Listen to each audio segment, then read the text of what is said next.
Welcome to hit and cook channel. நாம் இன்றைக்கி அருமையான மட்டன் சுக்கா ரெசிபி தான் பார்க்க போகிறோம். இதுக்கு தேவையான இன்க்ரீடியன்ஸ் எல்லாம் டிஸ்கிரிப்ஷனில் இருக்குது, நோட் பண்ணிக்கோங்க. வீடியோக்குள்ளே போகிறதுக்கு முன்னாடி நம்ம சேனலை சப்ஸ்கிரைப் பண்ணிக்கோங்க. மட்டன் சுக்கா பண்ணுறதுக்கு 1/2 கிலோ மட்டன் எடுத்திருக்கேன். அதை சின்ன சின்ன பீசஸாக கட் பண்ணிவிட்டு நல்லா வாஷ் பண்ணிவிட்டு ஒரு விசில் குக்கரில் சேர்த்துக்கலாம். மட்டன் கூட கொஞ்சமாக கொழுப்பும் சேர்த்துருக்கேன்.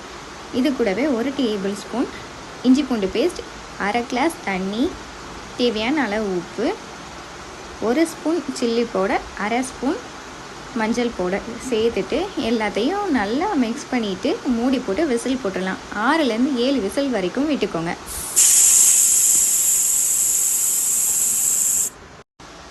இப்போ பாருங்கள், மட்டன் நல்லா வெந்துருச்சு.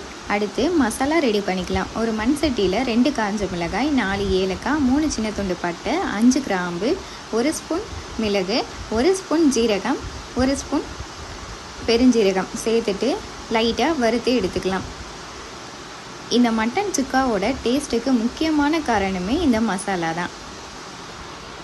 இப்போது கலர் சேஞ்ச் ஆகிருச்சு.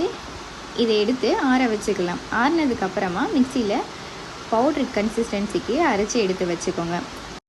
அதே மண் சட்டியில் நல்லெண்ணெய் சேர்த்துக்கிறேன். எண்ணெய் கொஞ்சம் தாராளமாகவே சேர்த்துக்கலாம்.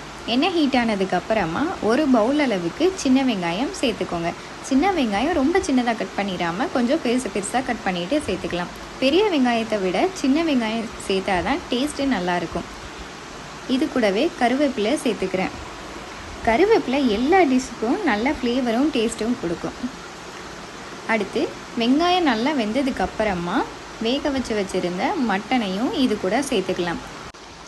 சேர்த்துட்டு எல்லாத்தையும் நல்லா மிக்ஸ் பண்ணிவிட்டு மூடி போட்டு 15லேருந்து 20 நிமிஷம் வரைக்கும் நல்லா வேக வச்சுக்கோங்க. அப்போ தான் மட்டனில் இருக்க தண்ணி எல்லாம் வற்றி நல்லா வெந்து வரும். அதுக்கு இடையில் கரண்டி வச்சு நல்லா கிண்டி விட்டுக்கோங்க.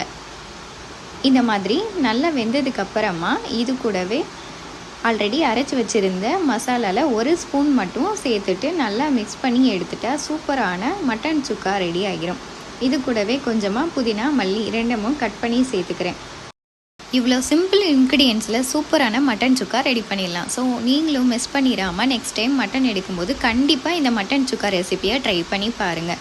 டேஸ்ட்டும் அவ்வளோ அருமையாக இருக்கும். நான் இன்றைக்கி இந்த மட்டன் சுக்கா கூட தேங்காய் சாதம் வச்சு சர்வ் பண்ணுறேன்.